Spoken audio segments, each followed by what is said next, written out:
સુરતના ઉમરપાડા તાલુકામાં ધોધમાર વરસાદ થયો કે જ્યાં ભારે પવન વરસાદને કારણે નદી નાળામાં નીરની આવક થઈ છે। ધોધમાર વરસાદને કારણે નદી નાળા જીવંત થયા છે। નદીમાં પાણી વહેતું થતા ખેડૂતોમાં ખુશીનો માહોલ છે। ખેડૂતોના માટે આશીર્વાદ બનીને આ વરસાદ વરસી રહ્યો છે। ભારે વરસાદથી પાણી વહેતા થયા છે। સુરતના ઉમરપાડામાં પણ ધોધમાર વરસાદ વરસ્યો। ભારે વરસાદને કારણે નદી નાળામાં નવા નીરની આવક નોંધાઈ છે। ધોધમાર વરસાદને કારણે નદી નાળા ફરીથી જીવંત થયા છે। તો ખેડૂતો બીજી બાજુ ખુશખુશાલ જોવા મળી રહ્યા છે। સંવાદદાતા નિર્મલ ફોન લાઈન પર જોડાયા છે। નિર્મલ, સુરતના ઉમરપાડા તાલુકામાં ધોધમાર વરસાદ વરસ્યો છે અને હવે નદી નાળામાં નવા નીરની આવક થઈ, શું સ્થિતિ?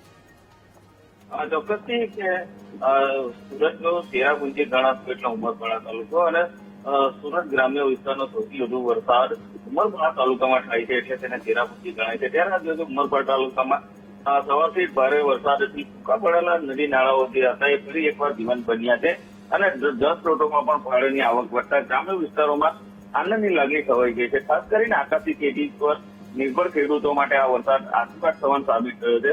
વરસાદને કારણે ખેતી અને વાવણી માટે અનુકૂળ પરિસ્થિતિ સર્જાય છે, જેને લઈને ખેડૂતોમાં ભારે ઉત્સાહ જોવા મળી રહ્યો છે। લાંબા સમયથી વરસાદની રાહ જોઈ રહેલા ખેડૂતો હવે સારા પાકની આશા વ્યક્ત કરી રહ્યા છે। ઉમરપાડા સહિત આસપાસના વિસ્તારોમાં મેઘરાજાના મહેરથી વાતાવરણમાં ઠંડક પ્રસરી રહી છે અને સૌંદર્ય પણ ખુલ્લી ઉઠ્યું છે। વરસાદી માહોલ વચ્ચે લોકોમાં રાહત અને ખુશીની લાગણી જોવા મળી છે। ખાસ કરીને ઉમરપાડા જે જંગલ વિસ્તાર ગણાય છે, જંગલ વિસ્તારોના જે નદી નાળા સૂકા ભટ્ટ થઈ ગયા હતા ભારે વરસાદને કારણે નવા નીરની આવક થઈ છે, જેના કારણે ખેડૂતોમાં ખુશી જોવા મળી હતી। બિલકુલ નિર્મલ, જાણકારી બદલ આપનો આભાર।